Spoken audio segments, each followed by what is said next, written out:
What's up, everybody? Welcome back to Cross-Eyed. I am Roman, and for those that saw our last episode, just want to apologize. It was a little bit all over the place. I make notes before these episodes, and sometimes those notes are a little bit all over the place, and so when I'm going through them, sometimes I hit something that I should have hit earlier, and then I go back, and it's a little confusing. So if you were a little confused about me being all over the map in the last episode, I apologize. Hopefully you get the main message of what I was trying to get to you, that Jesus just says, come as you are, and he will handle the rest and make you a new creation in him, that everything from before doesn't matter as long as you are a new creation in him, and from that point on, that's what matters. And so today, I just want to, again, if you're coming back, if you're a returning viewer of this channel, right now we're on YouTube only for now. Right now we're on YouTube only for now, but hopefully soon we will be on Spotify like I intended us to be, and other podcast platforms. But today, if you're returning, thank you. Today I want to talk about one of my other favorite stories in the Bible. And we mentioned Jairus and the bleeding woman in the first episode. That's probably my favorite. I don't like to rank these stories. They all have immense value to the good news of Jesus, but some just illustrate it better to some people, and this is one of those to me. It's a story that has infiltrated pop culture. You hear all the time, hey, prodigal son. It's referenced all the time. This is where it comes from. But yeah, much like with anything they co-opt for the world, for media, it misses the point. And so today, I want to get to that point. So let's jump right into that and read through the story of the prodigal son in its entirety. Before we move on, this episode is called Nothing to Do But Look Up, and it's about the story of the prodigal son. So we jump into that, Luke 15, verse 11 through 32. So we're going to be reading for a minute, so stay with me, and you'll see it on the screen as I read it. And he said, a man had 2 sons. The younger of them said to his father, give me my share of the estate that is coming to me. And then so he divided his wealth between them. And not many days later, the younger son gathered everything together and went on a journey to a distant country, and there he squandered his estate in wild living. Now, when he had spent everything, a severe famine occurred in that country, and he began doing without. So he went and hired himself out to one of the citizens of that country, and he sent him into the fields to feed pigs. And he longed to have his fill of the carob pods that the pigs were eating, and no one was giving him anything. But when he came to his senses, he said, how many of my father's hired laborers have more than enough bread, but I am dying here from hunger? I will set out and go to my father, and I will say to him, Father, I have sinned against heaven and in your sight. I am no longer worthy to be called your son. Treat me as one of your hired laborers. So he set out and came to his father. But when he was still a long way off, his father saw him and felt compassion for him, and ran and embraced him and kissed him. And the son said to him, Father, I have sinned against heaven and in your sight. I am no longer worthy to be called your son. But the father said to his slaves, quickly, bring out the best robe and put it on him, and put a ring on his finger and sandals on his feet, and bring the fattened calf, slaughter it, and let's eat and celebrate. For this son of mine was dead and has come to life again, and was lost and has been found, and they began to celebrate. Now his older son was in the field, and when he came and approached the house, he heard music and dancing, and he summoned one of the servants, and began inquiring what these things could be. And he said to him, your brother has come, and your father has slaughtered the fattened calf, because he has received him back safe and sound. But he became angry, and was not willing to go in, and his father came out and began pleading with him.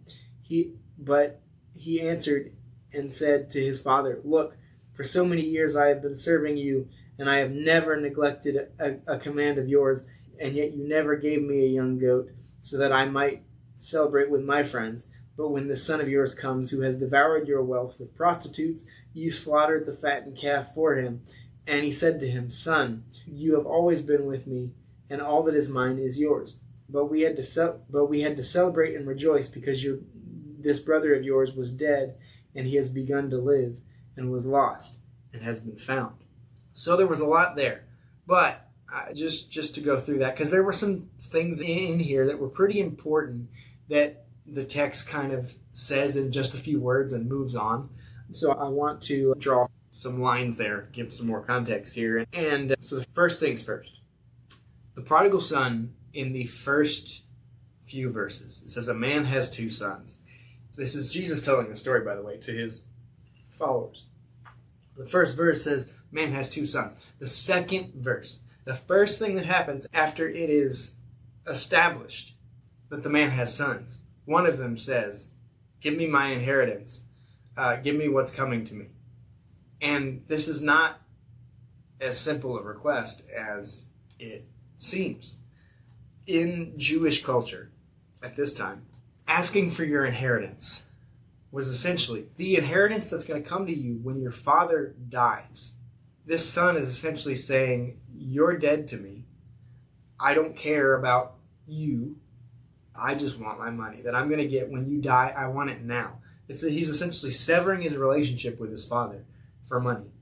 And the father, at least in this text, does not put up a fight at all. The very next verse says he divided his wealth between them.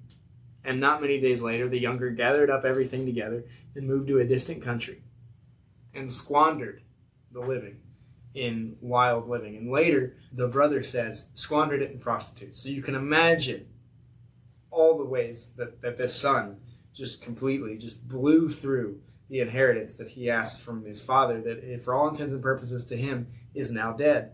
So there's just all kinds of disrespect of his father happening here. This is an extreme act of rebellion. He continues to rebel when he goes out from the house and doing these things. But to add more context, if we go to Romans, and in these verses in Romans 1, when you go down to verses 28, it talks about sinful men and wickedness. And one of the things that it mentions in verse 30, we'll back up to verse 29, it says, people have been filled with all unrighteousness, wickedness, greed, and evil, full of envy, murder, strife, deceit, and malice. They are gossips, slanderers, haters of God, insolent, arrogant, boastful, inventors of evil, disobedient to parents, without understanding, untrustworthy, unfeeling, and unmerciful. So in all this other stuff, in the eyes of God, there's not, we shouldn't compare it, like there's no, all sins are equally bad. There are some that sound worse, but in the eyes of God, a sin is a sin is a sin. But in the middle of all that, in the middle of all this slander, murder, strife, deceit, it mentions disobedient to parents. And one of the reasons I think is in here is because God is our Father.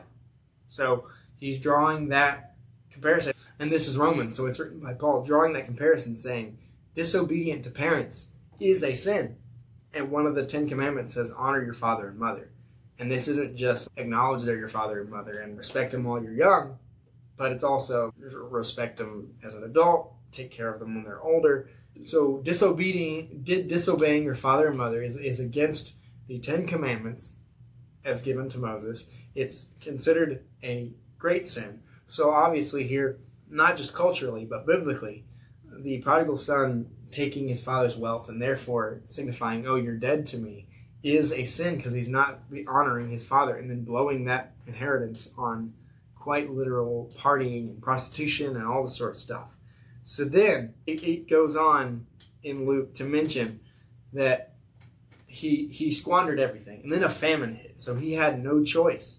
He had nothing left. He had no choice but to hire himself out to a citizen of the country where he was.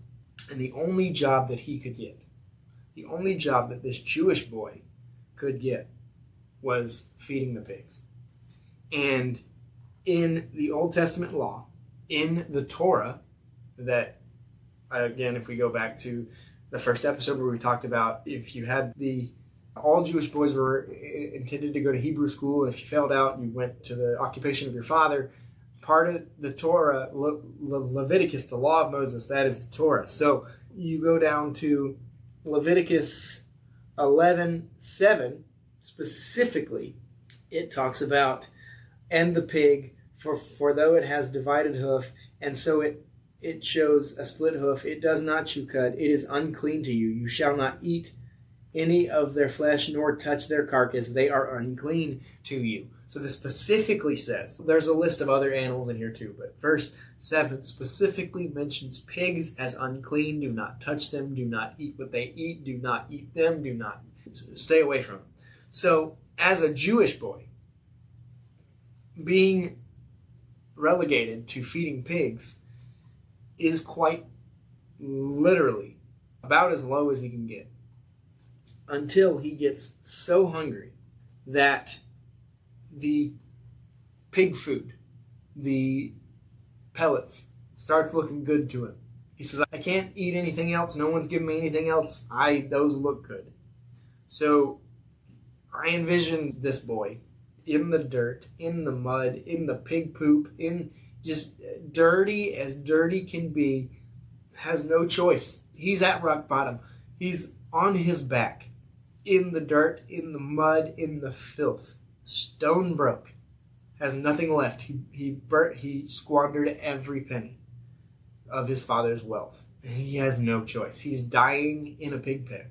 He has no choice but to lay on his back, and the only direction that he can look is up. And as we mentioned in Hebrews, as we mentioned in the name of this podcast, he had no choice but to fix his eyes up, to fix his eyes on the Father. And it's no coincidence that in this moment, he's thinking about his own earthly father at the same time. He says, what am I doing? My father's servants have bread to eat. They have more than me. He says, my father's hired laborers have more than enough bread. I am dying here from hunger. He says, I'm going to go home. I'm going to go home. I'm going to bury my face in the sand. I'm going to say, Father, I've sinned against you. I am no longer worthy to be called your son. Just hire me. I'll work for you. I don't care. I just need bread. I'm desperate. And so he says, I'm going to go home. So he sets out on the journey to go home. And it says, and in verse 17, don't miss it here. I almost jumped past it. In verse 17, it says, but when he came to his senses, he was about to eat the pig food. The dirt, the uncleanliness, the uncleanliest of the unclean for a Jewish boy. He was about to eat the same food as the pig. But when he came to his senses, he said, my father's hired workers have plenty of bread, and I am here dying of hunger. That is the turning point in the story, where the son realized everything he'd done was against his father. Everything he'd done for his own selfishness, for his own depravity, or sake of wanting to be part of that party scene, that reckless living, was wrong. And he had no choice but to go back to his father with his tail between his legs and say, I was wrong. He realized he had nothing left, and he returned in hopes that his father would have mercy on him. Again, in his mind here, mercy is not welcoming him back as a son. Mercy is, hire me. Hire me to work as your servants work, so that I can just have bread, so that I can eat. So he returns home, and it says, so he set out and came to his father. But while he was still a long way off, his father saw him and felt compassion for him and ran and embraced him.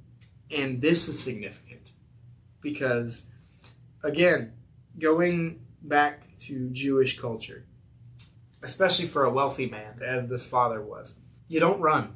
Running was seen as beneath. If you had station, you didn't run. And then he ran to his son and he covered him in kisses and he covered him with his robe. And that was another thing. This guy is unclean. This guy has sinned. He, for all intents and purposes, as it says later, he has been dead. So the father covering his son is unclean. And in some instances in this time, stoning of the son would have made sense. And so that's another thing. The father covers the son with his own body, essentially saying, you can't get to him except through me. The son says what he rehearsed. He says, I am not worthy to be your son. Just put me to work as one of your laborers. I've sinned against you. And the father's like, no. He tells his servants, bring him a coat, bring him sandals, bring him the ring of the family, bring him the ring that I'm wearing, the crest of the family. He is my son and he is here. There was no condemnation from the father when the son showed up again. the son was like, he's going to hate me. He's going to disown me. That's why I have to say, put me to work. I'm no longer your son. I understand that. But the father says, no, I've been waiting for you. Let's not gloss over the fact that it says, but while the son was still a long way off, his father saw him. It doesn't say how long a way off he was, but it does say a long way. And what that tells us is that the father was actively looking to see his son come over the ridge, was actively looking for his son to return, that he never stopped hoping his son would come to his senses and come over that hill. And the second he did, that father took off running. He never gave up hope. He knew this day would come. There was no room for condemnation of his son. He said, you're here. I've waited for you. Now we party. And that is a symbol of the way that God is waiting for us. We go to Job 28:24, where it says, for he looks to the ends of the earth. He sees everything under the heavens. That is the way that the Lord is waiting for us. That he sees it all and he's waiting, like this father on his front porch. The Lord is waiting for you to come over that hill, to come to your senses and say, I have done all I can do. I'm at rock bottom, and I'm just going to go home to my Father's mercy. And I honestly hope it doesn't take rock bottom for you to see that the Lord is waiting for you. I pray that you're just in a conversation with a friend, or you hear a song on the radio and it reminds you, I don't want you to have to slink back broken and bruised and beaten. And God will not shame you for however you come to him. And so we go back to the story, and let's not gloss over this as well, that the other brother, the older brother, who did not ask for his inheritance, who did not squander it away, who stayed by his father's side and waited. As these things go, inheritance is given to you when your father passes away. And this brother is like, okay, I'm going to continue working for him. I'm going to continue doing my role as his son. And then when the time is right, the time is right. And so obviously he had animosity for his brother. As the good Jewish boy, he's going to have animosity for his brother that says, you know what? Forget all this.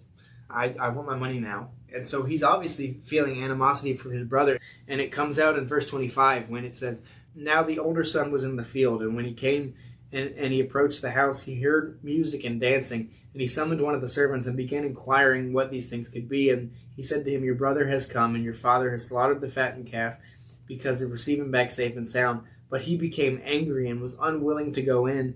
And the father came out and pleaded with him. But he answered to him, look, for many years I have been serving you, and I have never neglected a command of yours, but you've never given me a goat that I might celebrate with my friends. But when this son of yours came, who devoured your wealth with prostitutes, you slaughtered your fattened calf. So this son is feeling jealousy and anger about, I never left your side. I was loyal to you. This other son of yours, he never calls him his brother, right? So he never says, my brother did this, because he's disowned his brother in the way that his father has not, in the way that his father would be expected to, in the way that the prodigal son expected his father to. The brother has done the disowning. He says, the way your son has squandered your wealth. So he says, I've been here this whole time for years, never neglecting a command, and yet you never slaughter a fattened calf for my friends. He's saying, what about me? This isn't fair. I've been loyal to you. Where is mine? And this is, honestly, and I go to church. I know church people. They're a really great church. This is church people right here. This is people that they see, non-believers coming back to Jesus and all this sort of stuff, and they say, hey, we've been here. So why aren't our blessings getting answered? Why are we feeling neglected? Why is this? Why is this? Why is that? It's because when you can miss the forest for the trees. The father loves his oldest son just as much as he loves his youngest son. But his oldest son never left. So it's easy for the oldest son to feel like he's getting the short end of the stick when he's been receiving his father's blessings every single day because he hasn't gone.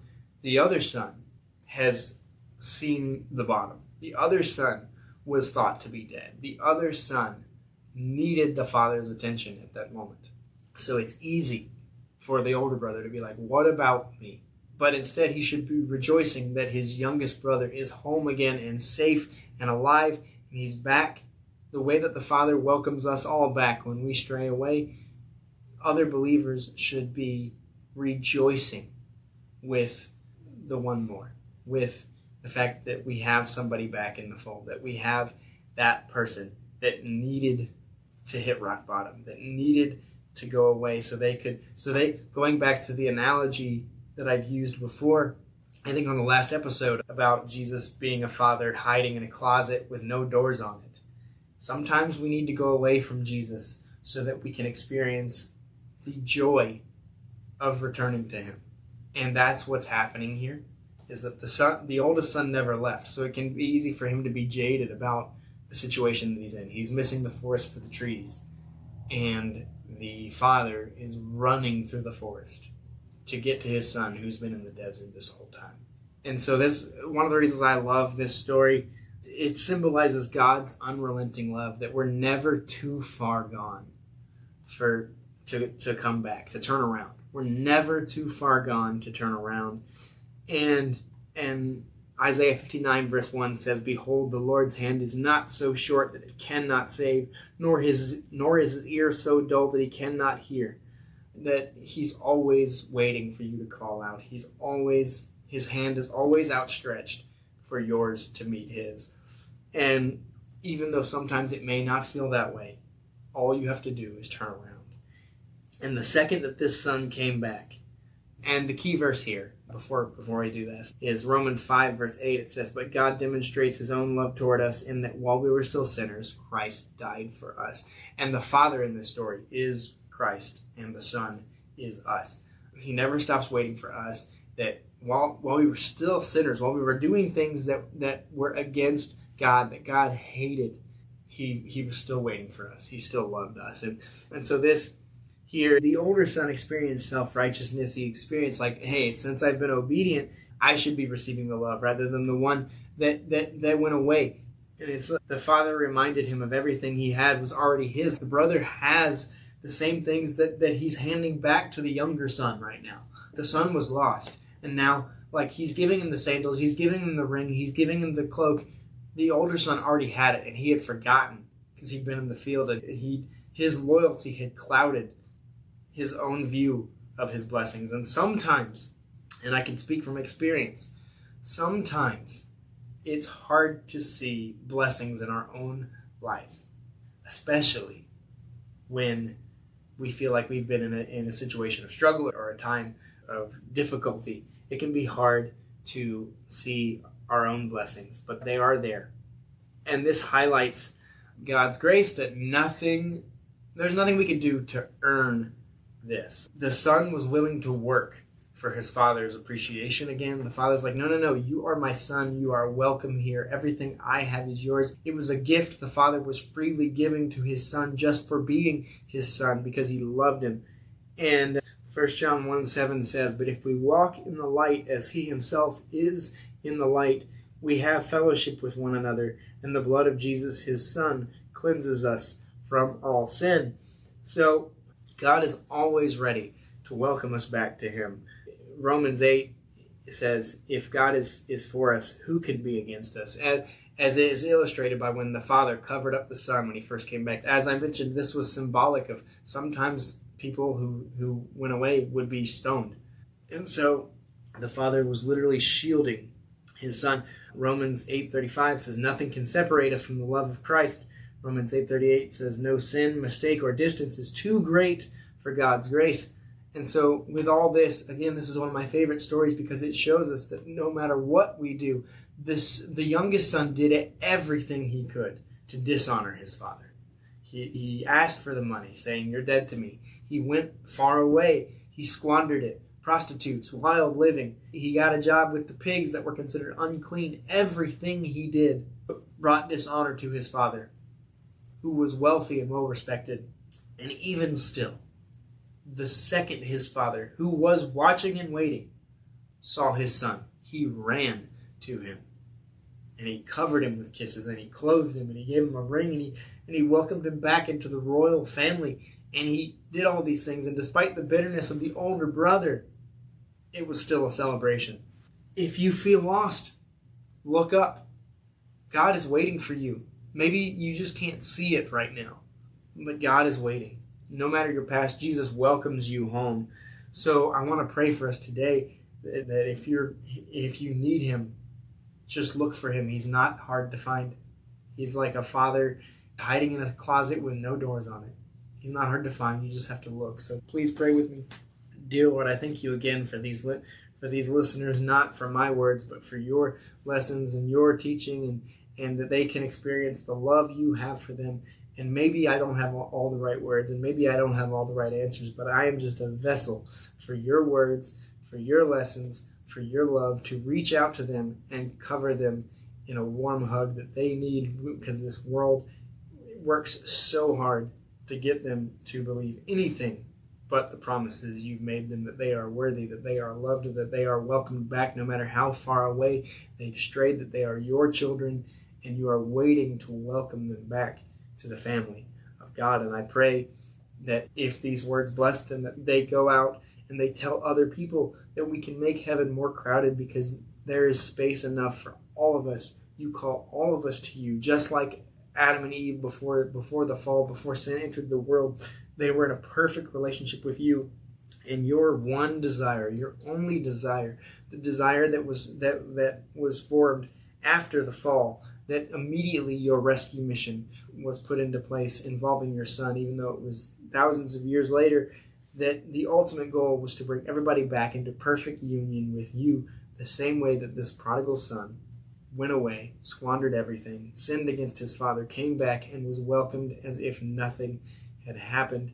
That you can restore us to our rightful nature as your children, Lord. And I pray for these people who have been hurt. I pray for these people who have wandered and think there's no way back. I pray for these people who just need your love so badly that they will look up and see their Father who loves them. In your perfect, holy, and matchless name, I pray. Amen. So thanks, guys, for tuning into another important video. The story of the prodigal son is one of my favorites because of the illustration of God's love for us. He never stops waiting and watching for us to come home. And I just pray that this encourages you to learn more and to seek out the Father who loves you so much. This has been the Cross-Eyed Podcast. I am Roman, and I hope so much to see you on the next one. God bless.